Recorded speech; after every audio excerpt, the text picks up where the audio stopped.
Okay, तो आज हम डिस्कस करेंगे मुख रोग और ग्रीवा रोग। इससे पहले हमने वो शिरो रोग के बारे में जाना था कि किस तरह से हमारा जो हेड है, सिर है, वो किस तरह से उसके अंदर की बनावट है और उसके अंदर क्या क्या कैविटीज हैं, जगह हैं जिनके अंदर जो 5 महाभूत हैं या 3 दोष वो किस तरह से स्थित हैं, जो हाउ उनकी जो एनाटॉमिकल स्ट्रक्चर क्या है और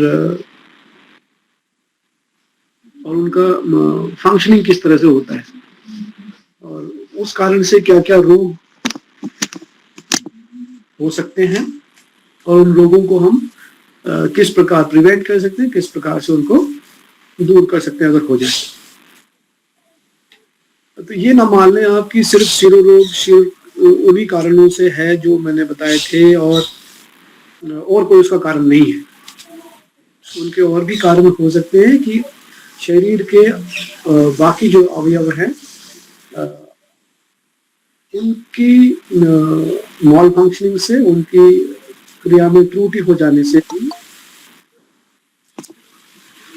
उनकी क्रियाओं में त्रुटि हो जाने से भी इसी प्रकार से जो रोग है वो उत्पन्न हो सकते हैं। जब हम पूरे शरीर में धीरे धीरे नीचे की तरफ जाएंगे तो ये चीजें सब कनेक्ट होती चली जाएंगी और धीरे धीरे पता चल जाएगा हमें कि बाकी किस अवयव से सिर में किस प्रकार से रोग हो सकता है।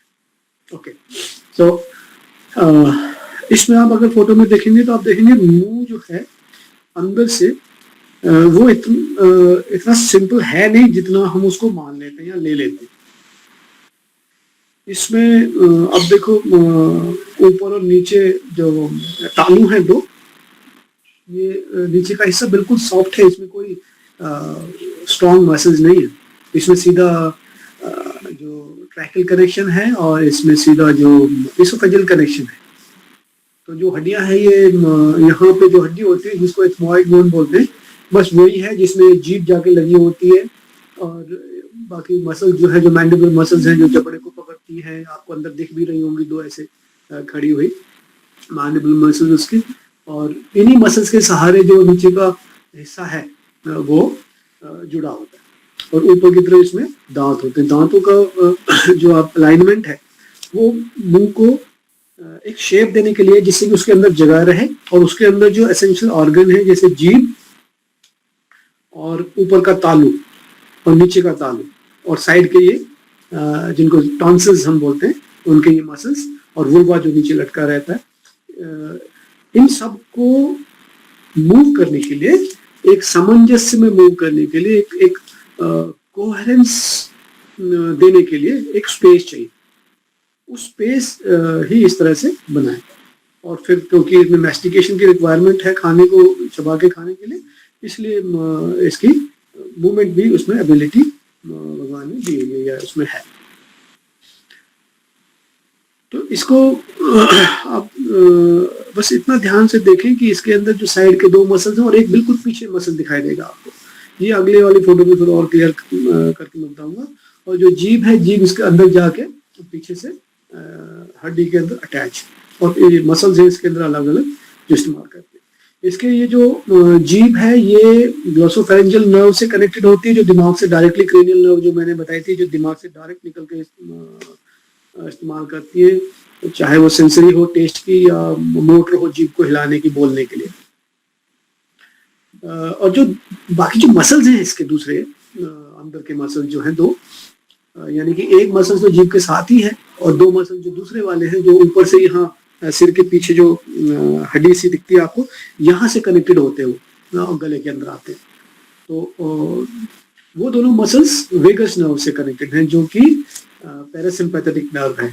यानी कि अब आप यहीं से देख लीजिए कि इसमें 2 मसल्स एक हिस्से की पैरासिम्पैथेटिक कंट्रोल में है और एक मसल जो मेजर मसल है जो कि 2 काम करती है, अंदर से फैरेंज को हिलाने का और जीभ को हिलाने का, वो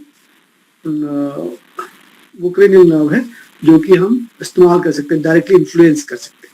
तो यहीं से मैंने जैसे बताया था कि जो प्रभु के कंट्रोल की है और हमारे कंट्रोल की क्रिया यहीं से शुरू हो जाती है। यानी खाने को जब हम खाते हैं तो उसका किस तरह से बॉलस बनना है और किस तरह से उसने नीचे की तरफ जाना है वो यहीं से डिसाइड हो जाता है। यानी कि प्रभु की जो जो जो चाल है, जो प्रभु की गति है, उस गति से ही हमें भोजन को करना चाहिए, तभी इन दोनों का सामंजस्य बन सकता है।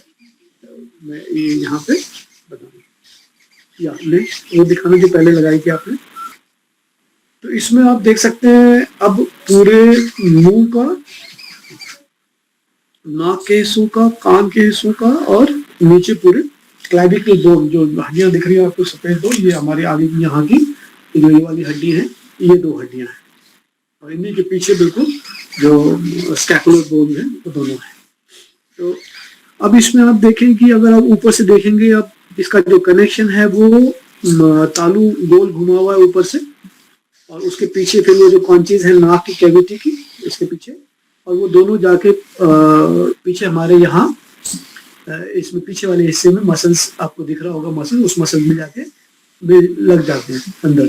जो आप नीली सी लाइन देख रहे हैं उसके बिल्कुल जहाँ स्टार्ट हो रही है उसमें ऊपर आपको ये हिस्सा नजर आएगा। यहीं पे वो जो कान का हिस्सा था वो भी इसी में आके टिम्पैनिक ट्यूब जो है वो खुल रही थी। और बीच में आप देखेंगे कि नीचे जीभ है, बीच में जीभ के नीचे फिर आपका नीचे वाला तालू या मसल्स है। उसके नीचे आप देखेंगे सफेद रंग की थोड़ी सी सलेटी रंग की एक हड्डी है, उसके नीचे एक बटरफ्लाई शेप फिर से एक स्ट्रक्चर है, और उसके नीचे आप बिल्कुल अंदर की तरफ देखेंगे जहां वी शेप ब्लू कलर की एक वेन है छोटी सी, उसके बीच में आप देखेंगे तो ट्रैकिया भी नजर आपका आ रहा होगा। इसमें जो ट्रैकिया जो सांस लेने की हमारी नली, इसके पीछे ही ट्रैकिया के बिल्कुल तुरंत पीछे ही immediately behind this is the oesophagus, जो खाने की नली है वो उसके पीछे है, और just behind that is our backbone का जो हिस्सा है, और उसके ऊपर की तरफ थैलेमस है, वो बाद में मैं आपको दिखाऊंगा। उसके ऊपर की तरफ दिमाग का जो नीचे वाला स्टेम है उसको थैलेमस बोलते हैं, वो है, और उसके नीचे से फिर स्पाइनल कॉर्ड जो सर्वाइकल रीजन जिसको बोलते हैं वो स्टार्ट हो जाता है। मैं इसलिए दिखाना चाह रहा हूँ कि हम लोग जब बोलते हैं कि सर्वाइकल हो गया हमें, तो हमें अंदाजा होना चाहिए कि किस वजह से ये कारण हो सकता है, किस कारण से ये चीज हो सकती है। तो अब देखिए कि आपके जो मसल्स हैं ये यहीं से अटैच हैं, बिल्कुल सिर की इधर से शुरू होते हैं और यहाँ आगे आते हैं, इनके 3 ट्रायंगल बनते हैं, एक ये पीछे की तरफ का ट्रायंगल, एक इधर की तरफ का ट्रायंगल और एक आगे का ट्रायंगल। इनको ट्रायंगल ऑफ नेक बोलते हैं। इनमें अलग अलग स्ट्रक्चरिंग है जिससे कि ये काम इसका आसानी से हो सके, और इसका मेन जो काम है गर्दन का या ग्रीवा का वो है कनेक्टिविटी, यानी कि वो एक जो मीडियास्टर्नम, यहाँ की जो मीडियास्टेनियम जो या ये जो जगह है ये बहुत ऐसे सिलेंड्रिकल सी जगह है इसके बीच में, यानी कि लंग से हार्ट है और उसके बीच में सिलेंड्रिकल सी जगह है जिसमें सारे के सारे ऑर्गन्स जो है जैसे एसोफेगस, ट्रैकिया, नर्व्स और मोटे मोटे वो वेन्स एंड आर्टरीज, ये सारी इसके बीच में से जाती है। वही कंटिन्यूटी जो ऊपर की तरफ जानी जिससे कि सिर में जो आपने पहुंचाना है वो जा सके, जो सिर से निकलना है वो निकल सके, जो मुंह से लेना है या नाक से लेना है वो जा सके और वहां से निकल सके। तो ये कनेक्टिविटी यहाँ प्रोवाइड की है, बट ये बहुत नैरो है और कॉम्पैक्ट। इसलिए मैं समझाना चाह रहा हूँ कि नैरो और कॉम्पैक्ट है, इसलिए इसके ऊपर हमें ध्यान देना ज्यादा जरूरी है पोस्चरल कारण से, मतलब पोस्चरल एंगल से इसके ऊपर ध्यान देना ज्यादा जरूरी है। अगर हम इसके ऊपर ध्यान नहीं देते हैं तो देखिए कि सारा जो कनेक्टिविटी है परमात्मा और आत्मा की, उसमें थोड़ी सी त्रुटि रह जाएगी, जिसकी वजह से हम जो नेचुरल फंक्शनिंग है शरीर की उससे वंचित रह जाएंगे। तो अभी स्ट्रक्चरली आपने देख लिया इसको किस प्रकार से ये है, इसमें मैं ज्यादा डिटेल में नहीं जाना चाह रहा क्योंकि एनाटॉमिकल ज्यादा पढ़ने का कोई इतना बड़ा फायदा उसमें है नहीं, क्योंकि मेरे ख्याल से जैसे मैंने पहले भी बताया था जितना आप खोज करने की कोशिश करेंगे उतना ही ज्यादा कंफ्यूजन इसमें आएगा। तो बेसिक एसेंशियली आपको हमें पता चल जाना चाहिए कि भाई किस तरह से अरेंजमेंट है और पोस्चरली अगर हम ऐसे सही रहेंगे तो किस तरह से उनकी फंक्शनिंग ठीक रहेगी। और अगर कोई त्रुटि आई है तो वो किस कारण से हो सकती है, इतना जान लेना हमारा इसके लिए बहुत होगा। तो ऊपर वाले नर्व्स, ऊपर वाले जो मसल्स हैं जो मैं आपको 3 बता रहा था, वो 3 लॉन्गिट्यूडनल मसल हैं, 3 लंबे ऐसे लॉन्गिट्यूडनल हैं, वो ऊपर से नीचे की तरफ ऐसे लटके हुए, और वो डिवाइडेड भी 3 हिस्सों में है। यानी कि एक मसल जो है वो आगे की तरफ है, जो जीभ के साथ कंटिन्यू होके जाता है इसोफेगस में के ऊपर, जो लैरिंजियल एरिया है या इसोफेगल एरिया जहाँ कनेक्शन है दोनों का, वहां तक। इसी प्रकार से जो पीछे से हड्डी से मैं बता रहा था जुड़ा हुआ मसल है गले के अंदर, वो भी यहाँ आके, जहाँ हमारा ट्रैकिया और इसोफेगस की कॉमन जगह है, जहाँ से वो अलग अलग हो जाते हैं, वहां तक वो जाते हैं। उसके नीचे के हिस्से को लैरिंग्स बोलते हैं, लैरिंजिया, उसके ऊपर के हिस्से को फेरिंग्स बोलते हैं, फेरिंग। जैसे बोलते हैं ना फेरेंजाइटिस हो गया, लैरिंजाइटिस हो गया, तो ये फेरेंजाइटिस, लैरिंजाइटिस, मेनिंजाइटिस, ये 3 चीजें हमने सुनी होंगी। मेनिंजाइटिस जस्ट सिर के अंदर जो कवरिंग है, स्किन है, उसको so called infection. Pharyngitis just जो गले का, ये मैंने फेरेंजेस बताए 3 मसल्स हैं जिनसे हम खाना खाते हैं, जिसके द्वारा सांस को कंट्रोल करते हैं, किस तरफ जाना है वगैरह वगैरह, वो फेरेंजाइटिस हो गया। और जो गले का ट्रैकिया के ऊपर का हिस्सा है जहाँ से आवाज निकलती है, वहां इन्फेक्शन होने से लैरिंजाइटिस हो गया। यानी कि इन तीनों में त्रुटि आ जाती है, इन तीनों में रोग इस प्रकार से बन जाते हैं। यानी कि जब ये मसल्स में कोई कमी हो, चाहे वो नर्व की वजह से हो, जिसका कारण पोस्चरल इश्यू हो जाता है, जब हम टेढ़े बैठेंगे या बहुत ज्यादा बोलेंगे या गलत स्पीड से खाना खाएंगे, और इवन जो हमारे क्लेविकल बोन इसमें दिख रहे हैं, अगर इनका भी हम गलत इस्तेमाल करेंगे या गलत तरीके से बैठे रहेंगे, तो ये भी जो मसल्स हैं उनको इम्पिंज करेंगे, उनको प्रेस करेंगे, जिसकी वजह से इनके जो मसल के फेरेंजेस का मूवमेंट है, इफेक्ट है, वो नीचे की तरफ कम हो जाएगा। यानी कि जब कम होगा तो उसका असर सांस की गति पे भी पड़ेगा, और उसका असर भोजन की स्वेलरिंग या गति पे भी पड़ेगा। ये तो मोटी चीजें हैं। इसके साथ साथ एक सिस्टम है इसके अंदर, जो म्यूकोसल, जो श्लेष्माई सिस्टम हम कह सकते हैं, ये तंत्र, उसका ये सिस्टम है कि लंग्स में श्लेष्मा बनती है, जिसलिए इसीलिए लंग्स को कफ का स्थान कहा गया है, या it is the major place where the mucus is produced, in the pleural cavities or inside the lungs, in the bronchioles. When it is produced there, वहां से वो ऐसे पाइप से होते हैं, जो ब्रोंकियोल्स के ऊपर के हिस्से हैं, जहाँ जो एयरवे जिनको हम बोलते हैं, वो ऐसे पाइप जैसे होते हैं, और उन पाइप के अंदर इस तरह से राउंड रिंग्स हैं, और इन रिंग्स के बीच में, जैसे हमारे हाथों के बीच में ये लाइन एक से जुड़ी हुई है, ऐसे ही जुड़े हुए एक ट्यूब टाइप के बने होते हैं। इसमें यहाँ पे म्यूकस प्रोड्यूस होता है, और वो धीरे धीरे दबा दबा के वो ऊपर की तरफ चलता जाता है। यानी कि यहाँ वो उसका बनेगा म्यूकस, और यहाँ से धीरे धीरे ऊपर की तरफ प्रेस हो के धीरे धीरे लाइनिंग के साथ साथ ऊपर आ जाएगा, और वो जो ट्रैकिया से बाहर निकलता है, तो फिर वो गले के अंदर फेरेंजेस में जो मैंने बताया वहां आ जाता है, और वहां से उसका प्रयोग गले को, फेरेंजेस को मॉइस्ट रखने के लिए,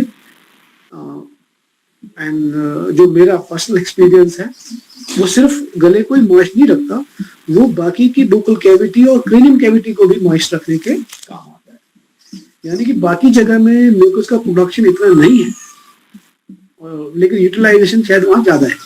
तो मैं जो खुद मेरा, क्योंकि सारा योग आयुर्वेद तो एक्सपीरियंशियल ही है, ये तो एक्सपीरियंस पे ही बेस्ड है पूरा, और उसी बेस पे ग्रंथ लिखे गए हैं। तो अब अगर आप योग में देखेंगे तो पूरा श्वास क्रिया के ऊपर ध्यान दिया गया, और श्वास क्रिया में ये शामिल है, जब आप सांस बाहर लेंगे तो वो म्यूकस ऊपर आएगा, और जब आप सांस अंदर लेंगे तो वो स्प्रेड होगा, जैसे मैंने बताया था, आंखों में या पीछे की तरफ स्प्रेड होगा। तो उसकी क्रिया को सुचारू रूप से करने के लिए ही प्राणायाम की आवश्यकता है। ये सब एक्सपीरियंशियल है, तजर्बे की बात है। तो मेरा ये एक्सपीरियंस है कि पूरा जब हम बात करते हैं, निकलते हैं, तो ज्यादा म्यूकस बाहर आता है। आपने देखा होगा कि होठों से भी किसी के बाहर निकलने लगता है। तो it is all coming out from here, and then if it is utilised properly, then it gets distributed inside the oral cavity, inside the occipital cavity, inside the ears, मतलब सब जगह डिस्ट्रीब्यूट होता है और मूव करता है या utilise हो जाता है, उसके बाद वापस ड्रेन होके वीनस सिस्टम के थ्रू या इंटरस्टिशियम के थ्रू या लिम्फेटिक सिस्टम के थ्रू ये सिस्टम में चला जाता है, वेस्ट होने के बाद बाहर निकाल जाती है इसको। तो ये कफ का पूरा एक सर्कुलेशन उस तरह से बन जाता है। मैं ये इसलिए बताना चाह रहा हूँ कि गले की समस्याएं या मुंह की समस्याएं सिर्फ गले से कनेक्टेड नहीं है, गले में ही उनका जो शुरुआत है वो वहां शायद नहीं होती और कहीं से भी उनकी शुरुआत होती है और वो कहीं से ज्यादा चांसेस हैं उसके होने के। इसी प्रकार से जो इसोफेगस है वो बिल्कुल ट्रैके के पीछे जो म्यूकस निकलता है और इस्तेमाल नहीं हो पाता वो चेंज होके स्टमक के अंदर, पेट के अंदर खाने की नली से चला जाता है। वहां पे वो स्टोर रहता है, जब हम खाना खाते हैं तो वो एसिड को यूटिलाइज करने में काम आता है और उसके बाद फिर वो नीचे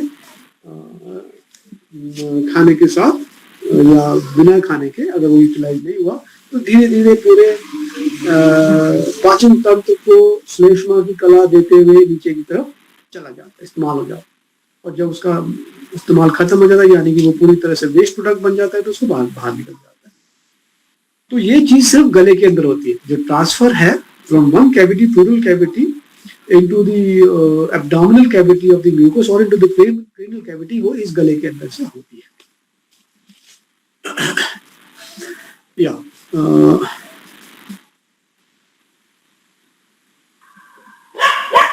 तो गले के जो स्ट्रक्चरल थोड़ा सा मैं इसका एक और इम्पोर्टेंट ऑर्गन यहाँ है जिसको मैंने बताया था, थायराइड ग्लैंड, जो थायराइड ग्लैंड के नीचे है थायराइड ग्लैंड, इसके पीछे ही 2 और ग्लैंड, 4 और ग्लैंड होते हैं जिनको पैराथायराइड ग्लैंड बोलते हैं और इसका फंक्शन आप सबको पता है कि ये जो मेटाबॉलिक रेट है उसको कंट्रोल करता है प्रूवन तौर पे, जो कि मेडिकल साइंस के हिसाब से हमें पता है। यानी कि जो प्रक्रियाएं हैं कफ, पित्त और वात की वो किस गति से होंगी वो जो है ये ग्लैंड डिक्टेट करता है। और ये ग्लैंड कैसे काम करता है, किससे कनेक्टेड है, क्योंकि इससे बहुत सारे रोग जो हैं शरीर में होते हैं इसके कारण से सो कॉल्ड, और ज्यादातर पेशेंट जो है वो ये बोलते हैं मेरा थायराइड डिटेक्ट हो गया। तो ये एक भ्रांति सी है, इसलिए मैं इस पर ज्यादा जोर देना चाहता हूँ, क्योंकि ये ना सिर्फ गले को या मुंह को इफेक्ट करता है पर ये पूरे शरीर के फंक्शनिंग को, उसके हीमोस्टेसिस को, उसके जैसे मैंने बताया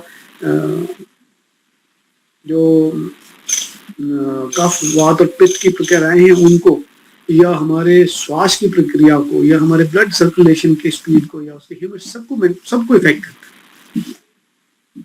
और है ये गले में, ये सोचने की बात है कि इसको गले में फिर भगवान ने क्यों बनाया।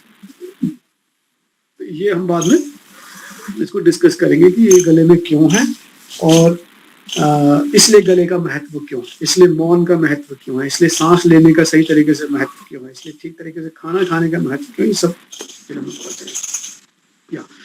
Just go to the next one. या अब इसको आप देखेंगे तो इसका स्ट्रक्चरिंग आप अगर देखेंगे तो थायराइड ग्लैंड आपने देखा, ये नीचे बटरफ्लाई शेप है, उसके पीछे ऊपर हड्डी है, उसके ऊपर ट्रैकिया है और फिर ये गले के अंदर फेरेंजिस के अंदर जो है ट्रैकिया जुड़ा हुआ। अब इसका एक अब देखो तो ड्राइंग में कनेक्शन बना हुआ है, थोड़ा पीछे करना इसको भी। अब आपके इसके दाहिनी तरफ देखेंगे तो स्ट्रक्चर सा बना हुआ है एक, जिसमें 2 थैली सी नीचे लटकी हुई है, उसके ऊपर एक और स्टेम सा है, या इसके अंदर देखें, तो आप इसको देख सकते हैं। ये जो हाइपोथैलेमस इसमें मार्क किया हुआ है, वो दिमाग के अंदर जो मैंने बताया था, स्टेम बिल्कुल गले के पीछे जो नीचे आता है यहाँ पे, उसके अंदर से कुछ स्पेशल सेल्स होते हैं जो कि TRH, थायराइड रिलीजिंग हार्मोन को प्रोड्यूस करते हैं, और वो हार्मोन निकल के फिर जो नीचे पिट्यूटरी ग्लैंड है, थोड़ा सा बाईं तरफ करना इसको, थोड़ा सा, हाँ, ये जो नीचे पिट्यूटरी ग्लैंड है, जो नीचे 2 थैली सी लटकी हुई है, पोस्टीरियर एंटीरियर, ये उसमें आ जाता है।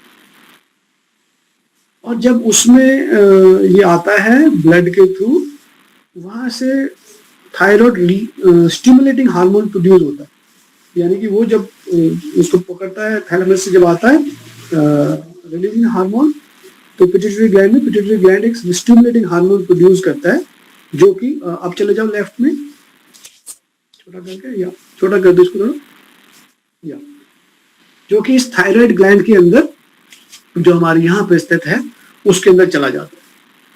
उसके अंदर जो उसका अंदर का हिस्सा है, उसके अंदर ऐसे छल्ले छल्ले से फॉलिकल सेल्स बहुत सारे होते हैं, और उनके बीच में जगह होती है, यानी कि ऐसे जब फॉलिकल सेल जुड़े होंगे तो बीच में जगह होती है। फॉलिकल सेल्स के अंदर जब ये जाता है तो ब्लड सप्लाई उसके अंदर बहुत ज़्यादा है। आप अगर इसमें डायग्राम में देखेंगे पिछले वाले में, तो उसमें ब्लड सप्लाई बहुत है अंदर थायराइड ग्लैंड के अंदर। वो ब्लड जब अंदर जाता है तो उसके साथ साथ ब्लड में से ये हार्मोन आ जाता है, थायराइड स्टिमुलेटिंग हार्मोन, जिससे कि फॉलिकल सेल एक्टिवेट हो जाते हैं। वो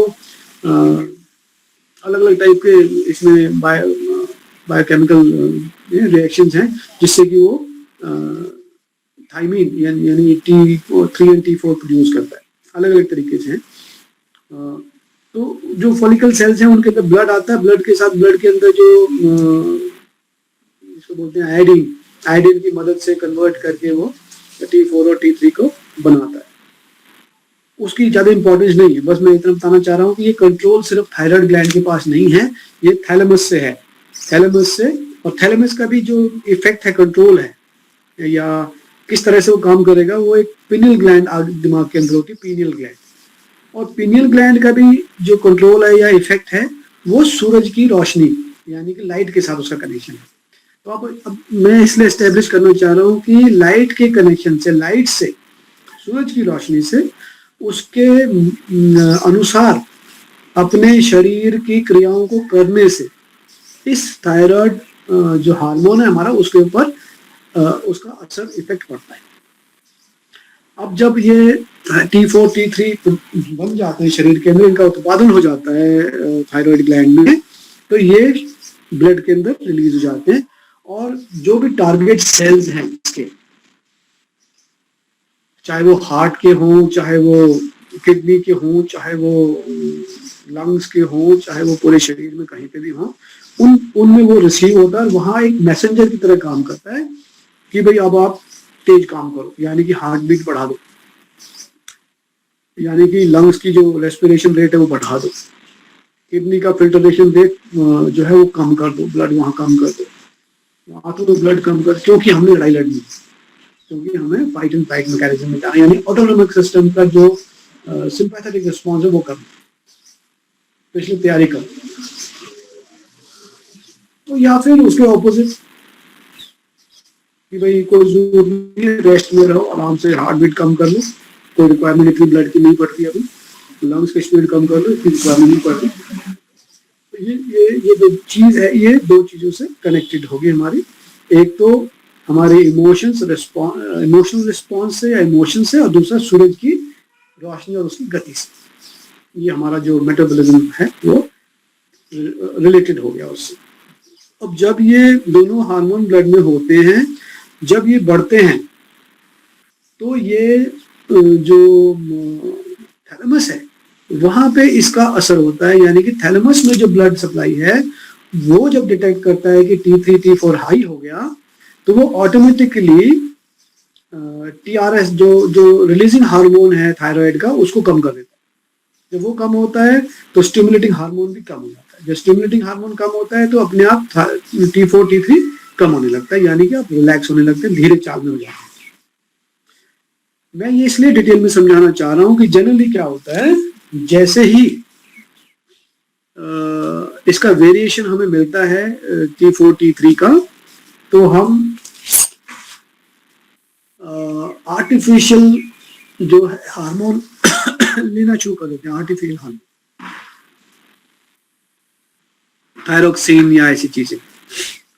अब आप खुद सोचिए कि जब आपने आर्टिफिशियली थायरोक्सिन ब्लड में डाल दिया, तो वो तो जो थैलेमस है वो उसको डिटेक्ट करेगा ब्लड में, और वो ऑटोमेटिकली पिट्यूटरी ग्लैंड को मैसेज देगा कि आपको स्टिमुलेटिंग हार्मोन प्रोड्यूस करने की जरूरत नहीं है। और जब उसको मैसेज मिलेगा प्रोड्यूस उसने नहीं उसका उत्पादन करना है, तो ऑटोमेटिकली वो थायराइड को भी वही मैसेज मिलेगा कि आपको T3 T4 बनाने की जरूरत नहीं है, ब्लड में काफी ज्यादा ऑलरेडी अवेलेबल है। तो जब वो मैसेज मिल जाएगा तो थायराइड ग्लैंड का फंक्शन और भी कम हो जाएगा, यानी कि जो वो प्रोड्यूस कर रहा था वो प्रोड्यूस करना उसने और भी कम कर देना, क्योंकि थायमिन का और जो थायरक्सिन का लेवल है वो ब्लड के अंदर आर्टिफिशियली हम मेंटेन करेंगे। हम उसका संबंध हमारी शरीर की जरूरत के हिसाब से बदली नहीं कर पाएंगे, जैसे कि इसमें हो रहा था ऑटोमेटिक सिस्टम में। अब हमारा वही लेवल रहेगा, चाहे आप स्ट्रेस में काम कर रहे हो चाहे आप ना स्ट्रेस में काम करो, लेवल वही रहेगा, क्योंकि आपने वो नाप की गोली खा ली। So whole of the system get sorted out, या पूरे सिस्टम में पूरे तंत्र में ही उसकी समस्या उत्पन्न हो जाती है। यानी कि जब किडनी को ज्यादा काम करना चाहिए तो वो उतना नहीं करती, क्योंकि उनको मैसेज नहीं मिला करने का। यानी कि हार्ट को जब ज्यादा काम करना चाहिए, ब्लड सप्लाई करनी चाहिए कहीं पे रिक्वायरमेंट के हिसाब से, तो वो नहीं करता है, क्योंकि आपने मैसेज तो दिया हुआ है कम करने का। तो इसलिए जो आर्टिफिशियल इंटरफेरेंस है इसमें ये प्रॉब्लम क्रिएट करती है, यानी कि गले की एक ग्रंथि के कारण पूरे शरीर के पूरे मेटाबॉलिज्म को जो है वो खराब हो सकता है। या अब इसका मैकेनिज्म हमने तकरीबन देख लिया, अब इसके रोगों पे आते हैं। तो पहले मुख्य रोग देखते हैं कि मुंह में क्या क्या प्रॉब्लम होती है। तो पहले तो सबसे आगे की चीज जो है वो हमारे होंठ है, और उसके बाद दांत है। होंठ आपने देखा होगा कभी कभी उनमें ब्लड आ जाता है, फट जाते हैं होंठ, या उनका जो मोटे होने के कारण बोलने में हमें समस्या हो जाती है। ये कारण जो है हमारे जो मैक्सिलरी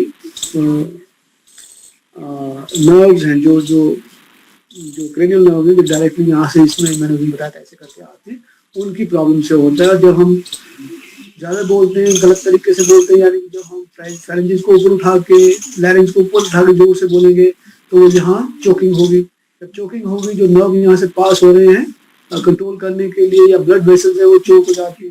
जब वो चोक हो जाते हैं तो यहाँ पे साइनोज लिप हो जाती है, यानी कि होठों के ऊपर उनका मूवमेंट, उनकी जो कांति है, उनका जो तेजस है वो खत्म हो जाता है। इसी प्रकार से नेक्स्ट अगर आप देखें तो दांत, जो मैंडिबुलर नर्व है, क्रेनियल नर्व जो कंट्रोल करती है इसको, और मैस्टिकेशन नर्व जो है जो पीछे से आती है, जो मसल्स को करती है, वो भी यहीं से आती है। दांतों में कीड़ा लग जाता है या दांत दर्द करते हैं, जिनको कैविटीज बोलते हैं। कीड़ा लगने के बाद फिर दांत दर्द करते हैं, दांत हिलते हैं, दांतों में पानी या ऐसी चीजें लगती हैं। इन सब का कारण इन दांत के आगे वाले हिस्से में कोई प्रॉब्लम नहीं है। ये मैं अपने एक्सपीरियंस से खुद के बता रहा हूँ, जितने ट्रीटमेंट मैंने किया या जितने मैंने खुद जो तजुर्बा किया, मैंने क्या जो पढ़ा भी उसमें भी ये तकरीबन यही कोरिलेट होके आता है कि दांत अपने आप जो है एक पत्थर की तरह है। ये इसके अपने आप कीड़ा लगने से, खराब होने से चांसेस कम लगते हैं, क्योंकि जैसे पत्थर है। लेकिन हाँ, टूट सकता है, अगर आप इम्पैक्ट हो, चोट लगे तो टूटने के चांसेस तो उसके हैं, तो ऐसे खराब होने के चांस कम। क्योंकि मैं ये बोलना चाह रहा हूँ कि जब तक जड़ मजबूत है तो पेड़ के तने को या पेड़ की पत्तियों को कोई फर्क नहीं पड़ेगा। जब जड़ और तने खराब होंगे तब पत्तियां सूख जाएंगी। इसी प्रकार से दांतों का भी हिसाब किताब है। दांत में आगे से ऐसे बना होता है, नीचे फ्लैट सरफेस है, और ये ऊपर की तरफ जड़ उसकी ऊपर की तरफ जुड़ी हुई है। इस जड़ में ब्लड वेसल्स हैं, इस जड़ में नर्व्स हैं जो कि इनको पोषित करती है, इनको फिट रखती है। ये नीचे फ्लैट सरफेस, ये फ्लैट सरफेस नीचे वाला जो है ये हार्ड है, इसको एनामल बोलते हैं। तो जब इनमें नर्व्स में जो सप्लाई होनी है, ब्लड की हो चाहे वो नर्व्स की सप्लाई हो, जब उसमें प्रॉब्लम होती है, और वो प्रॉब्लम क्यों होती है, वो प्रॉब्लम तब आती है जब वो चोक आप ज़्यादा खाना खा लें तो जो एसोफेगस है वो ऊपर की तरफ उठ जाता है। जब वो ऊपर की तरफ उठता है तो यहाँ का जो क्रेनियम प्रेशर है वो बढ़ा रहता है, यानी कि प्रेशर जो दांत में ब्लड में बनना है, वेनस ड्रेनेज जो होना है या लिम्फेटिक ड्रेनेज जो होना, वो ड्रेनेज नहीं हो पाता, तो इसकी वजह से नया ब्लड आ नहीं पाता। जब ड्रेनेज नहीं होता, नया ब्लड नहीं आ पाता, या चाहे वो नर्व सप्लाई की प्रॉब्लम के दबाव से हो, चाहे वो डायरेक्टली ब्लड वेसल्स के दबाव से हो मस्कुलर, तो उसकी जो क्षमता है होल्ड करने की, मसल्स की जो गम्स हैं जो होल्ड करते हैं इसको, ऐसे ऊपर से होल्ड करते हैं, उनकी क्षमता में कमी आ जाती है, इसमें कमी आ जाती है। जब इसमें कमी आती है तो फिर ये लूज हो जाता है। जब ये लूज हो जाता है तो इसमें साइड में स्पेस बन जाता है। साइड के स्पेस में, जो साइड में स्पेस बना, इसमें उसमें से जो खाने के पदार्थ हैं या जो भी चीजें जो हम नहीं रखना चाहते या शरीर में नहीं होनी चाहिए, वो अंदर चली जाती है। और जब अंदर जाती हैं तो सिस्टोसिस, जो यानी कि शरीर का सिस्टम है कि उसको वहां से निकालना है, स्कैवेंजिंग सिस्टम जिसको बोल सकते हैं, या जो रिस्पॉन्स है हमारा इम्यूनिटी रिस्पॉन्स, वो उसके ऊपर काम करता है और वहां पे पस बन जाता है, और वो पस में फिर दर्द होता है। फिर हम क्या करते हैं, उसको ड्रिल कर देते हैं, दांत को ऊपर से ड्रिल कर देते हैं।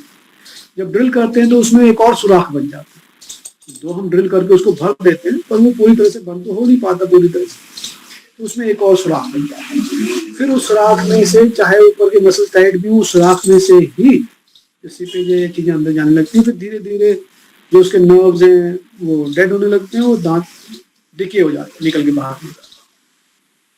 इसको बचाने के लिए सबसे पहले तो भोजन जो है वो कम करना चाहिए। कम का मतलब ये है कि उतना ही करें जितना कि वो एब्डोमिनल प्रेशर, आपके थोरेसिक प्रेशर के, थोरेसिक कैविटी में प्रेशर ना डाले, थोरेसिक कैविटी का प्रेशर क्रेनियल की तरफ ना ट्रांसफर हो, तो उतना ही भोजन करें। उसके बाद बैठे इस प्रकार से कि जो प्रेशर है एब्डोमिनल प्रेशर वो इस पे ना आए और इसका प्रेशर ऊपर की तरफ ना आए। सांस जब लें तो पूरी तरह से सर्कुलेट होने के, सांस को रोके ना जबड़ों में या मुंह के अंदर।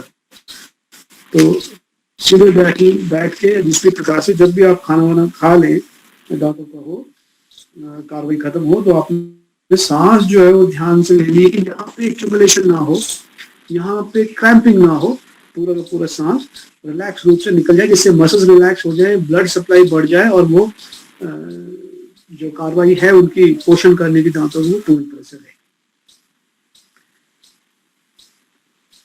मीठा खाने से, ज्यादा मीठा खाने से या ज्यादा खट्टा खाने से या गर्म खाने से, ठंडा खाने से दांतों के ऊपर डायरेक्टली ज्यादा इफेक्ट नहीं पड़ता, पर हाँ ज्यादा गर्म खाने से या बहुत ठंडा लेने से जो उसकी ब्लड सप्लाई है उसके ऊपर फर्क पड़ता है। गर्म पी लेने से ज्यादा ब्लड सप्लाई हो जाएगी और ऊजिंग, ब्लीडिंग गम्स या सोर गम्स या अंदर के चीज जो है वो सोर हो जाते हैं, ब्लड थोड़ा थोड़ा उनमें निकलता है। तो वो ज्यादा गर्म चीजें खाने से या गर्म पानी पीने से या गर्म चाय पीने से, इन चीजों से हो सकता है। और ज्यादा ठंडे से जो उसकी ब्लड सप्लाई है वो कम हो जाती है। ब्लड सप्लाई कम होने से, जैसे मैंने बताया, मसल्स पे इफेक्ट पड़ता है, तो दांतों पे उसी प्रकार से इफेक्ट पड़ता है। सेंसिटिविटी भी यही है, जब मैंने बताया था, जब आप उसको ज्यादा कॉस्मेटिक रिक्वायरमेंट की वजह से उसको आप रगड़ेंगे, चमकाएंगे, एब्रेसिव मटेरियल लगाएंगे, तो सर्टेनली उसके जो नर्व्स हैं, वेन्स हैं, वो एक्सपोज होंगे, और जब वो एक्सपोज होंगे तो अपना फंक्शन नहीं कर पाएंगे ठीक से, तो फिर आपको उसी प्रकार की समस्याएं दांत के डिके की बन जाएंगी। यानी कि कॉस्मेटिक रिक्वायरमेंट के लिए उसको चमकाना भी एक कारण है दांतों के रोग का। इसी प्रकार से दांतों के अंदर जो बाह्य कीटाणु हैं, जैसे आप कोई चीज ऐसी खा रहे हैं एसिडिक है जो नेचर में ही, जो गला सकती है, जैसे मिर्चियां, ज्यादा मिर्ची खाने से उसके एनामल पे डायरेक्टली इफेक्ट होगा। जैसे पत्थर के ऊपर आप मिर्ची डाल के छोड़ दीजिए, थोड़े दिनों के बाद देखेंगे वो गिर जाएगा वहां से, तो वो डायरेक्टली इफेक्ट उसके ऊपर हो जाता है। तो उसके प्रिवेंटिव मेजर्स यही है कि खाना खा के एक तो कुल्ला जरूर करें, ये हमारे ग्रंथों में लिखा हुआ था कि लेके हम उसी समय पे वहीं बैठे बैठे ही मुंह में पानी डाल के पूरा कुल्ला करके स्विशिंग करके उसको बाहर निकाल देते, जिससे कि जो जो जो डिपॉजिट है एसिडिक वगैरह वो उसके ऊपर ना रहे। और मैंने आपको दातुन के बारे में तो बताया ही था। दातुन का मतलब सिर्फ रगड़ना नहीं दांतों को, बल्कि उनके मसल्स को मसाज करना है, गम्स के, उसके जो चीक्स के मसल्स हैं उनको मसाज करना है। मसाज करने से आपको पता है कि जो इंटरस्टिशियल फ्लूइड है उसका ड्रेनेज बेहतर हो जाएगा, वीनस ब्लड का ड्रेनेज बेहतर हो जाएगा, तो बेहतर ब्लड सप्लाई होगी, आपका दांत मेंटेन रहेगा। सर्दियों में अखरोट की छाल की दातुन या नेम ऑफ दैट ट्री यार,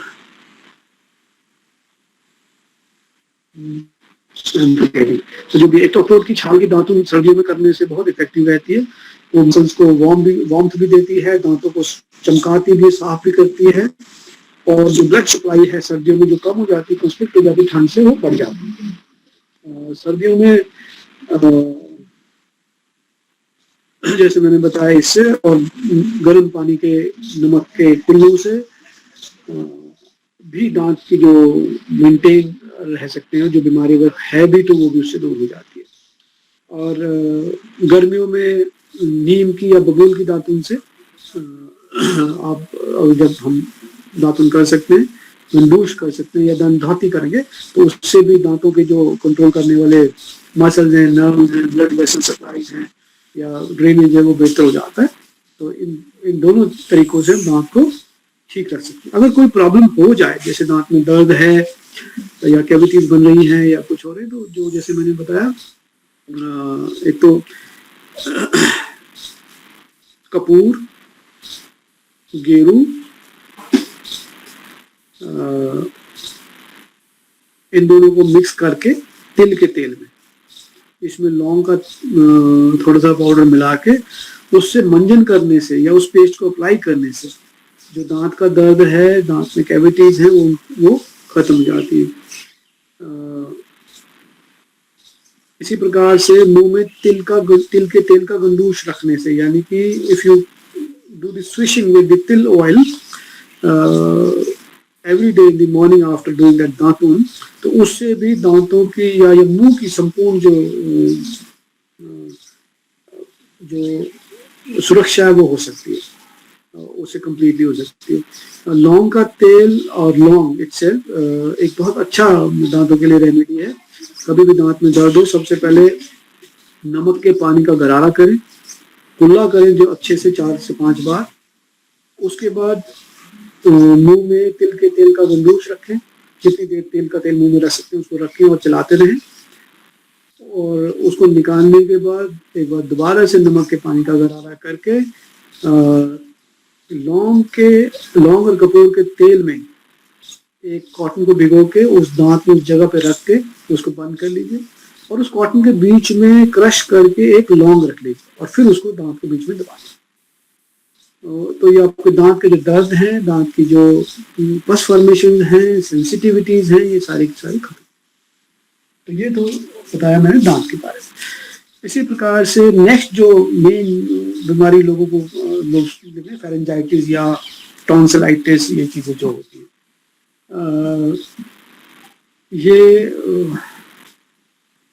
मॉडर्न साइंस का मत है कि इसमें इन्फेक्शन होता है बाहर से, और इन्फेक्शन का कारण मैंने बता दिया था। ये तो जब तक आप उसको अच्छी परिस्थिति नहीं देंगे तो कोई जीवाणु विषाणु आपके ऊपर इन्फेक्शन नहीं कर सकता। तो और परिस्थिति कब उसके लिए बनेगी, जब म्यूकस स्टेगनेंट रहेगा वहां, जब जो पुराना म्यूकस है वहां से नहीं जाएगा, नया म्यूकस नहीं आएगा, तब वो परिस्थिति बन सकती है। या जो उसके अंदर के सिक्रेशंस हैं, जैसे टॉन्सिल है, वो उनके अंदर क्या है, वो एक तरह के लिम्फ ग्लैंड है, वो लिम्फ ग्लैंड है, और लिम्फ ग्लैंड जो है वो ड्रेन होते रहने चाहिए समय समय पर, लेकिन जब वो हमारे यहाँ के लिम्फ ग्लैंड वो ड्रेन नहीं होते हैं, या पेट्रोइड ग्लैंड जिसमें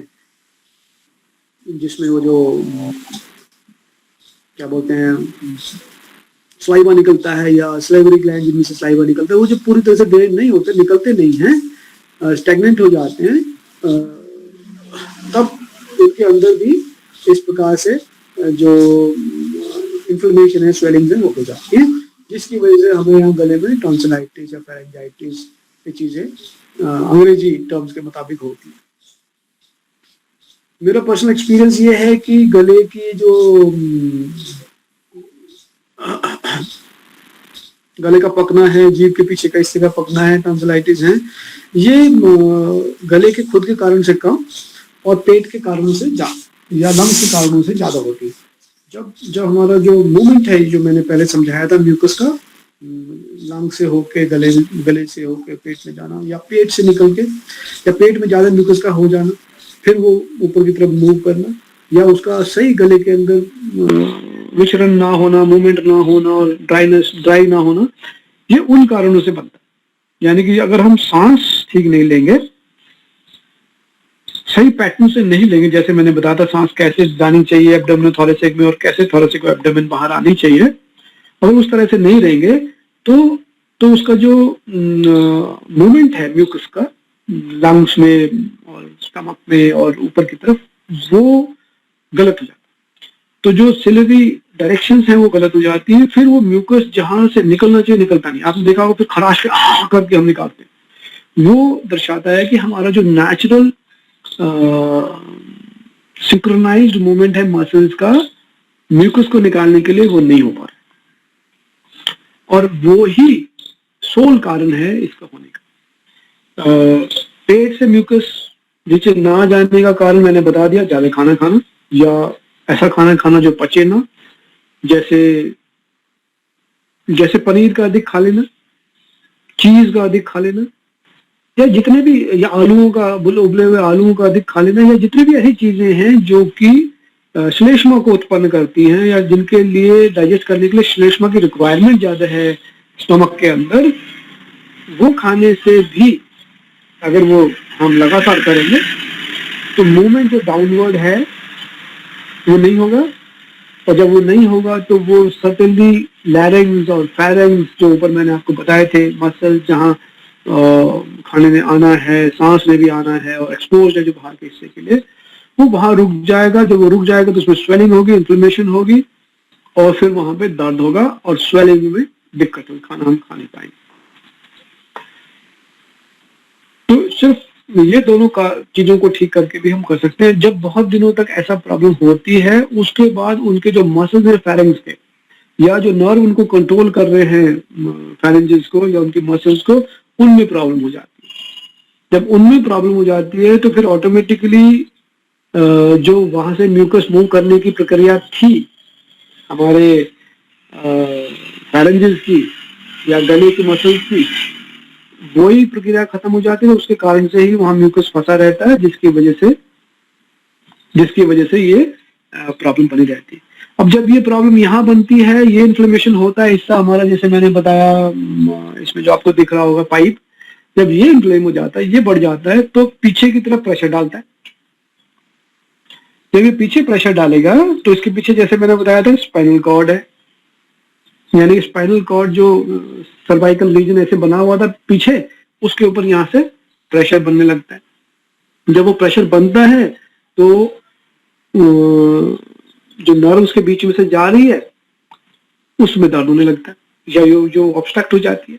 जब वो ऑब्स्ट्रक्ट होती है तो उसके साथ के जितने भी मसल्स हैं उनमें दर्द होना शुरू हो जाता है। यानी कि हमारे ये जो ट्रेपेजियस मसल्स हैं या जो स्कैपुला को उठाने वाले मसल्स हैं पीछे या आगे की तरफ, इनमें दर्द होना शुरू हो जाता है, और उसको हम बोलते हैं, इनको स्पॉन्डिलाइटिस हो गया। स्पॉन्डिलाइटिस का जो रीजन अगर आपने देखा क्या रहा, अधिक मात्रा में खाना खाना या भोजन का नीचे की तरफ ना जाना, या जो फेरेंजेस से ड्रेनेज है या बॉलस मूवमेंट है या जो एनर्जी का मूवमेंट है नीचे की तरफ, पेट की तरफ, लंग से ऊपर आना फिर पेट में नीचे जाना, वो उसमें गड़बड़ होने के कारण जो सर्वाइकल रीजन में प्रेशर पड़ता है और यहाँ आपको दर्द हो जाता है।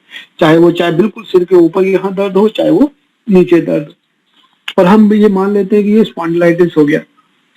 और हम क्या करते हैं, उसको जो नले हैं नास, जो सिंक्रोनाइजेशन है नलियों का नसों का, उसको ना देख के हम उसमें कॉलर लगा लेते हैं या उसकी एक्सरसाइज करने लगते हैं कि भाई एक्सरसाइज से शायद वो ठीक हो। असली जो प्रॉब्लम थी वो हमारी सांस लेने के गलत तरीके से, भोजन को गलत तरीके से निगलने से, या अधिक भोजन के हो जाने से, या अधिक श्लेष्मा के रुकने से हमारी वोकल कैविटी, उससे समस्या बनती है। तो कुछ एक बहुत सारे पेशेंट हैं जिनको बड़े सफलतापूर्वक ये मैंने उनके ऊपर अनुभव किया था कि जिनको भी सर्वाइकल था सभी को मैंने ऐसी औषधि दी जिससे कि वो श्लेष्मा जो है वो आमाशय में, स्टमक में या लंग्स में जो जो प्लूरल एफ्यूजन्स हैं वो कम हो जाए। जैसे ही वो कम होते हैं अपने आप वहां का दर्द खत्म हो जाता है। तो यानी कि जब भी आपको गले में सर्वाइकल तरह की प्रॉब्लम हो तो ये मान लें कि हमारे अधिक भोजन करने से या भोजन के नीचे की तरफ ना ठीक से जाने की वजह से, या हमारे जो श्लेष्मा जो हमारे फुसफुस या लंग्स में उत्पन्न हुई थी जिसको भी सर्कुलेट होकर जाना था, उसमें कोई कमी आ गई। अगर कोई कमी आ जाती है तो फिर उसके निवारण के लिए जैसे मैंने बताया, तो जो काउंटर मेजर तो कर लीजिए, खाना कम खाइए, सांस को ठीक से लीजिए, पोस्टर सही कर लीजिए, कोई मुड़ा तोड़ा ना हो, सीधा सिटिंग बोन पे बैठे, गर्दन को ऊपर के हिस्से से यानी कि सिर से यहाँ से खींचे और कंधों को नीचे की तरफ खींचे तो अपने आप स्ट्रेच हो जाएगा। जब यहाँ स्ट्रेच हो जाएगा तो जो फेरेंज के मसल्स हैं, जो उनके नर्व जो सप्लाई कर रहे हैं, ब्लड सप्लाई कर रहे हैं, वो ठीक हो जाएंगे। और जब वो ठीक हो जाएंगे तो ऑटोमेटिकली ड्रेनेज हो जाएगा। तो आपको जो समस्या है, चाहे वो दर्द की, चाहे वो इन्फ्लेमेशन की, वो वहां से खत्म हो जाएगी। अगर हो जाए तो उसका तरीका, दूसरा तरीका क्या है औषधि का, कि आप अगर टॉन्सिलाइटिस है तो पीपली चूर्ण को नीम की डंडी में शहद लगा के उसमें लगा लें और डायरेक्टली वहां अप्लाई करें जहां जहां आपको दर्द है, यानी कि जहां आपको टॉन्सिलाइटिस लग रहा है तो वहां उसको आप अप्लाई कर लें डायरेक्टली। और एकदम से ज्यादा समय नहीं लगता, 15-20 मिनट के अंदर ही उसमें से ड्रेनेज होता है, पूरा का पूरा जो म्यूकस स्टेगनेंट है वो निकलता है और आधे घंटे के अंदर टॉन्सिलाइटिस खत्म हो जाता है। सिर्फ पीपली चूर्ण के अप्लाई कर। और सेंधा नमक के पानी के गरारे करने से भी उसी प्रकार से ये दूर हो जाते हैं। इसी प्रकार से फेरेंजाइटिस का जैसे मैंने बताया, ये तो आपने करना ही है कि खाना कम खाना है, डाइजेस्टिव लेने हैं जिससे कि खाना ठीक से नीचे जाए, सांस को ठीक से लेना है, प्राणायाम करना है। प्राणायाम में जो अनुलोम विलोम प्राणायाम है वो एक बहुत अच्छा इसका इलाज है, क्योंकि वो जो साइड की दो मसल्स हैं उनके ऊपर ऑल्टरनेटली इफेक्ट करता है, जिससे कि वो जो इंडिपेंडेंट उनका फंक्शन है स्वॉलोइंग का वो ठीक हो जाता है। यानी कि जो उसने मूवमेंट करना है म्यूकस का या सांस का या किसी भी चीज का, वो ठीक हो जाता है। तो प्राणायाम से उसको कर सकते हैं, आसन से कर सकते हैं। आसन बड़े अच्छे, इसके लिए जो आसन है वो एक तो शायद मैंने आपको पहले बताया भी था कि ये जो क्लेविकल बोन्स हैं, ये स्कैपुलर बोन है, इनका भी इनमें रोल है, ये इसको दबा देती है। तो अगर आप गरुड़ आसन यानी कि हाथों को इस तरह से करना, जो गरुड़ आसन लगाते हैं हम, अगर वो लगाएंगे उससे भी इसका ड्रेनेज बड़ा अच्छा हो जाता है। तो आप बस हाथों को आपने इंक्लाइन करना है और नॉर्मल जो सांस को कोशिश करनी है सीधा करके, गले को आप अगर देख सकते हैं, गले को सीधा करके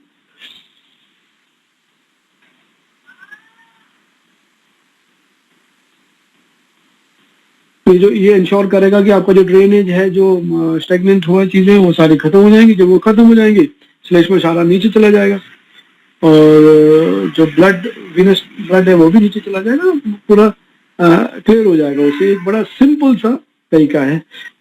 इसका जो दूसरा वेरिएशन है कि आप इसको जो स्कैपुलर बोन है वो पीछे से ऊपर उठ जाएगी और ये जो बैचल बोन है, ये जो क्लेविकल बोन है ये बाहर निकल जाएगी। जो प्लेक्सेस है यहाँ पे ब्लड सप्लाई वाले वो फ्री हो जाएंगे। तो आप इसको भी घुमा सकते हैं हाथ को और सांस ले ले। इसी प्रकार से हाथ को इसको घुमा सकते हैं और सांस ले ले।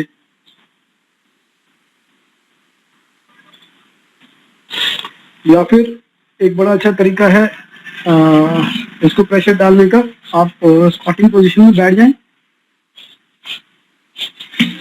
या देख पा रहे हैं अभी आप मुझे, या ऐसे स्क्वाट्स में बैठ जाएं, घुटनों के पंजों के बल, पैरों के बल, हाथों को जोड़ लें नमस्ते पोजीशन में।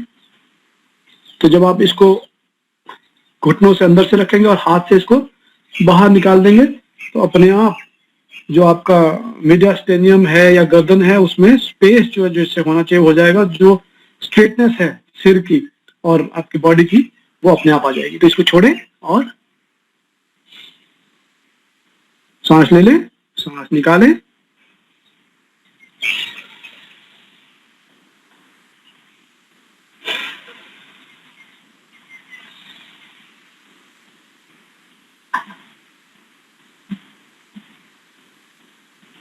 तो एक बड़ा सिंपल सा इसका ड्रेनेज का तरीका है जो आराम से आपके इस पूरे इलाके को ड्रेन करके इसमें निकाल देगा। इसके अलावा एक बड़ा अच्छा कॉम्बिनेशन है जो कि भोजन की जो स्थिति है यानी उसकी जो गति है नीचे की तरफ उसको मेंटेन कर सकता है। एक बड़ा अच्छा कॉम्बिनेशन है बिदारा, सौंठ, हरड़, हींग, चित्रक और सेंधा नमक। इन 6 चीजों के कॉम्बिनेशन को अगर आप खाने के आधे घंटे बाद लेंगे गर्म पानी के साथ या थोड़ा सा कैस्टर ऑयल के साथ, तो जो इसका मूवमेंट है अनवांटेड अपवर्ड मूवमेंट खाने का या वे का हमारे गलत खाने की वजह से, ज्यादा खाने की वजह से, गलत तरीके से खाने की वजह से, जिस भी कारण, गलत सांस लेने की वजह से, जिस भी कारण से वो ठीक होना शुरू हो जाता है। इसी प्रकार से त्रिकुटा चूर्ण भी शहद के साथ रोज लेने से जो लंग से जो मूवमेंट होना था इसका म्यूकस का वो भी ठीक हो जाता है या सही मात्रा में हो जाता है, उसका स्टेग्नेशन नहीं होता है। तो एक बड़ा आसान और अच्छा तरीका है गले की समस्याओं को दूर रखने का। सिर्फ गले की नहीं, पूरे मुंह की, उससे आंखों पे भी असर पड़ता है, कान पे भी असर पड़ता है और नाक की परफॉर्मेंस पे भी असर पड़ता है। उन सभी के लिए एक बड़ा अच्छा औषधि है, आप उसको ले लें तो उससे जो राइट मूवमेंट है, डाउनवर्ड मूवमेंट है, वो शुरू हो जाता है। इसी प्रकार से गले की सिकाई करना, यानी कि जो गिलोय का पानी है उसमें कपड़ा भिगो ले, कपड़े को निकालें, पीछे और ऊपर आगे की तरफ लगाएं। सिकाई करने से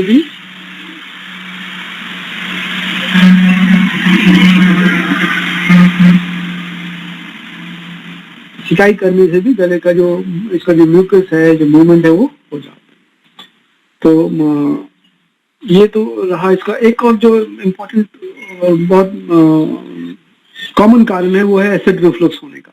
जब एसिड रिफ्लक्स होते हैं, हमारे अम्ल पित्त जिसको बोलते हैं, तो जो फैरेंजेस हैं वहां पे जब एसिड कभी कभी पहुंचने लगता है तो उसकी जो लाइनिंग है वो डैमेज होने लगती है। जब वो डैमेज होने लगती है तो फिर उसकी जो परफॉर्मेंस है swallowing की, खाने के अंदर ले जाने की, वो मुश्किल होनी शुरू हो जाती है, जिसकी वजह से खाना पूरी तरह से फिर नीचे नहीं जाता है, उसका मिसअलाइनमेंट हो जाता है एसोफेगस का, और उसकी वजह से खाना, कोई बोलता है इधर अटका ही रहता है जी, नीचे जाता ही नहीं है, वो उन कारणों से होता है। जब बहुत ज्यादा रिफ्लक्स होते रहते हैं और हम उनको दूसरी को आके बंद करने की कोशिश करते हैं तो ऐसी समस्या बन जाती है। तो उसको रोकने के लिए अभिपत्तिकर चूर्ण एक बहुत अच्छा चूर्ण है जो आप उसको जैसे ही लेंगे तो जो एसिड रिफ्लक्स है वो नहीं होंगे। और एलोवेरा और गिलोय का एक कॉम्बिनेशन अगर आप साथ में खाने से थोड़ा पहले और खाने के बाद लेंगे तो जो डैमेज हो चुका है वो भी रिपेयर हो जाता है उससे, और जो आपकी बैलेंस है मसल्स का वो बन जाता है, जिससे कि जो समस्या है वो गले की वो हल हो जाती है। तो ये मोटे मोटे तौर पे मैंने बताया आपको, ये कोई एग्जैक्ट ऐसा नहीं है कि भाई इसके अलावा और कोई तरीका नहीं है, ये तो एक्सपीरियंशियल है, मैंने जो तजुर्बा किया वो आपको बता दिया अपने अनुभव से। इसके अलावा जो मेन चीज थी थायराइड ग्लैंड की, उसका उसकी वजह से जो समस्याएं होती है उनको गलगंड या गंडमाला ऐसे करके उनको बोलते हैं। दे जस्ट जिसको गॉइटर या हाइपोथायराइडिज्म, हाइपरथायराइडिज्म, ये सब उसको बोलते हैं। उसका कारण आपको मैंने बता दिया, दो कारणों से ये हो सकता है। या तो ब्लड में समस्या है और वो समस्या उत्पन्न हुई है क्योंकि हमने सूरज की गति के हिसाब से भोजन नहीं किया, या सोए नहीं, या काम नहीं किया, या हमने इमोशनल एनवायरनमेंट जो हमारा चारों तरफ का वो रखा, वो इस प्रकार से रखा हुआ है, या उस तरह से हम अनुभव कर रहे हैं कि जो थैलेमस है उसको गलत इंफॉर्मेशन दे रहा है, जिसकी वजह से पिट्यूटरी ग्लैंड गलत इंफॉर्मेशन दे रही है, जिसकी वजह से थायराइड ग्लैंड गलत काम कर रहा है। यानी कि जो कनेक्शन है प्रभु के साथ, जब वो एस्टेब्लिश नहीं रहता है, एस्टेब्लिश आई मीन प्रभु का मतलब that intelligence, the natural intelligence, जब उससे कनेक्शन नहीं रहता है तभी ये डेविएशन शुरू होता है। तो ध्यान करना वैसे तो हमेशा करते रहना चाहिए, अपनी उस शक्ति का जिससे हमने कनेक्ट रहना है, जिसके कनेक्शन से हमारे शरीर में प्रक्रियाएं हो रही हैं, जिससे कि हमारा जो आत्म है, पैरासिम्पैथेटिक सिस्टम, वो भली भांति काम करे। तो पैरासिम्पैथेटिक भली भांति काम करेगा तो अपने आप ही जो इनका थायमिन का लेवल है, T4 T3 का लेवल, वो अपने आप ही मॉडरेटेड रहेगा जितना रिक्वायर्ड होगा। तो अपने आप ही ग्लैंड का कोई समस्या नहीं बनेगी, यानी फंक्शनल समस्या नहीं होगी। बाकी समस्याएं इसमें बन सकती हैं, जैसे मैंने बताया, क्लेविकल बोन्स के दबने से, जिनकी वजह से जो ब्लड सप्लाई है ब्राचियल ब्रांच से या अंदर वाली जो खून की नलियां उनसे कम हो सकती हैं। जब ब्लड सप्लाई कम होगी तो उसकी जो एसेसिंग पावर है ग्लैंड की, कि कितना मैं बनाऊं थायमिन नहीं बनाऊं, वो कम हो जाएगी। और जो सप्लाई है रॉ मटेरियल की ब्लड में उस हार्मोन को बनाने के लिए, वो भी कम हो जाएगी या ज्यादा हो जाएगी। तो जब वो ज्यादा हो जाएगी या कम हो जाएगी तो जो ग्लैंड है वो ठीक से फंक्शन नहीं कर पाएगा। यानी कि जैसे मैंने आपको गरुड़ासन बताया, या ठीक पोस्चर, जिससे कि आपका ये जो फ्री रहे गले का हिस्सा, जिससे कि आप ठीक तरह से सांस ले लें। इसी प्रकार से सही प्राणायाम, सही बंद, यानी कि when you have to stop it,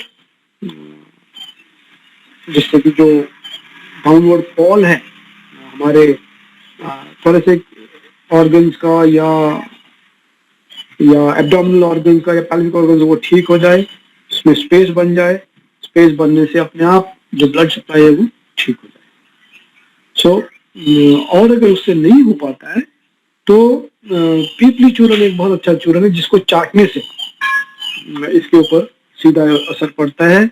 इसी प्रकार से शहद में त्रिफला का चूर्ण मिलाकर चाटने से भी इसका बड़ा अच्छा असर पड़ता है। और एक आरोग्य वर्धनी वटी है, आरोग्य वर्धनी वटी, उसको लेने से भी इसके ऊपर बड़ा अच्छा इफेक्ट है। यानी कि अगर इसके इंट्रिंसिक कारण से हुआ है तो आप पीपली चूर्ण चाटने से, त्रिफला चूर्ण चाटने से या आरोग्य वर्धनी वटी लेने से इसमें आराम आ सकता है। अगर एक्सट्रिंसिक कारण है, चाहे मस्कुलर कॉन्ट्रैक्शन है, चाहे स्ट्रेस है, अगर उनके कारण है तो जैसे मैंने बताया, ध्यान से, आसनों से, प्राणायाम से इसको दूर किया जाए। तो ये मोटे मोटे तौर पे मैंने आपको गले की या मुंह की समस्याएं बताई, और इनमें होने वाले रोग और उनको किस प्रकार से हम आसन, प्राणायाम, ध्यान या अध्यात्म और या हर्ब्स या औषधि से कैसे हम उसे निवारण कर सकते हैं। इसमें मैंने षटकर्म की क्रिया आपको बताई थी, दंड धौती और वस्त्र धौती, जल नेति, इनसे इनके ऊपर बना सकते। तो यहाँ we have come to the end of this session on ग्रीवा एंड मुख रोग। अगर इसके अलावा कुछ मैं छोड़ गया या नहीं कर पाया तो उसको आप मुझे बता सकते हैं। I will try and answer. Yeah, anybody? Yeah, bad smell in mouth. Who is asking this? Anshul, yeah. मुख की दुर्गंध के दो कारण हैं। एक तो कारण है, जैसे मैंने कहा, वास्कुलर कारण, जो ब्लड की जो स्थिति है, जो उसका हीमोस्टेसिस है, या उनमें दोषों की जो स्थिति है, उनके विषम होने से हो जाती है। यानी कि when the blood itself is vitiated, जब वो सर्कुलेट करता है वोकल कैविटी के अंदर, तो लंग जो जो जीभ है वो सबसे ज्यादा वैस्कुलर ऑर्गन है, उसमें सबसे ज्यादा ब्लड जो है एक बार में प्रेजेंट होता है या सर्कुलेट करता है। इसी प्रकार से फेरेंजेस में तालू जो है, इनमें भी आपका ब्लड सर्कुलेट करता है। तो जो ब्लड से परमेट होने वाले मटेरियल हैं, जो जो म्यूकस है या बाकी चीजें हैं जो उसको मेंटेन करने की हैं, तो वो उसमें से वहां से आती है और वो डिपॉजिट होने लगती है आपकी जीभ के ऊपर या तालू के ऊपर। जब वो डिपॉजिट हो जाती है तो वहां से जो उनकी फाउल स्मेल है वो शुरू हो जाती है। यानी कि ब्लड के विशिएशन से फाउल स्मेल या बैड ब्रेथ हो सकती है, बैड स्मेल मुंह की, ब्रेथ की नहीं कर रही बात। दूसरा कारण है इसके डाइजेस्टिव ट्रैक्ट का या लंग्स का ठीक से ड्रेनेज ना होना, ठीक से मूवमेंट ना होना। तो जब उसमें भोजन जो है वो ठीक से स्कैवेंजिंग, जो जो मसल से मूव करके भोजन ने नीचे जाना है, उसको साफ होना है, नया म्यूकस प्रोड्यूस होकर उसकी लाइनिंग को क्लियर होना है, जो उस प्रक्रिया में बाधा आ जाती है तो अन्न भोजन वहां पे रुकना शुरू हो जाता है। इसी प्रकार से लंग्स में जो कुछ एक एरियाज के अंदर म्यूकस रुकना शुरू हो जाता है, वो फिर ब्लड से विशिएट होता रहता है, चाहे वो पित्त से हो, चाहे वो कफ से हो, चाहे वो वात से हो। तो जब वो पुराना हो जाता है, एक जगह रुक जाता है, तो उसमें फिर स्मेल पैदा होती है। वो स्मेल जो है छींकने से, खांसने से या जोर से बोलने से, तब वो स्मेल महसूस होती है। तो ये दो कारण है उसके। इन दोनों को कारण को दूर करने के लिए मैं पहले बता चुका हूँ ऑलरेडी। ब्लड के लिए तो ब्लड प्योरीफायर हमें लेने पड़ेंगे, उसके ऊपर हम बाद में आएंगे। लेकिन जो ब्रेथ के कारण है वो डीप गार्गल सलाइन वाटर के, साथ में शहद मिला के अगर डीप गार्गल करेंगे तो और भी अच्छा है। त्रिकुटा और सीतोफल आदि शहद के साथ चाटने से, त्रिफला को जीभ के ऊपर अच्छे से सुबह शाम रगड़ने से, नीम की दातुन वगैरह करने से, प्राणायाम सही करने से लंग्स का, और बंद ठीक लगाने से, पोस्चर ठीक करने से स्टमक का क्लियरिंग ठीक हो जाएगी। उससे ये जो समस्या है बैड ब्रेथ की खत्म हो जाएगी। इनका दांतों से, पर से या जीभ से कोई संबंध नहीं है, ये ब्लड से या अंदर के अमाशय, इसोफेगस, ट्रैक्ट या लंग्स, इनसे संबंध है। या और किसी का कोई सवाल? चलो, थैंक यू, नमस्कार।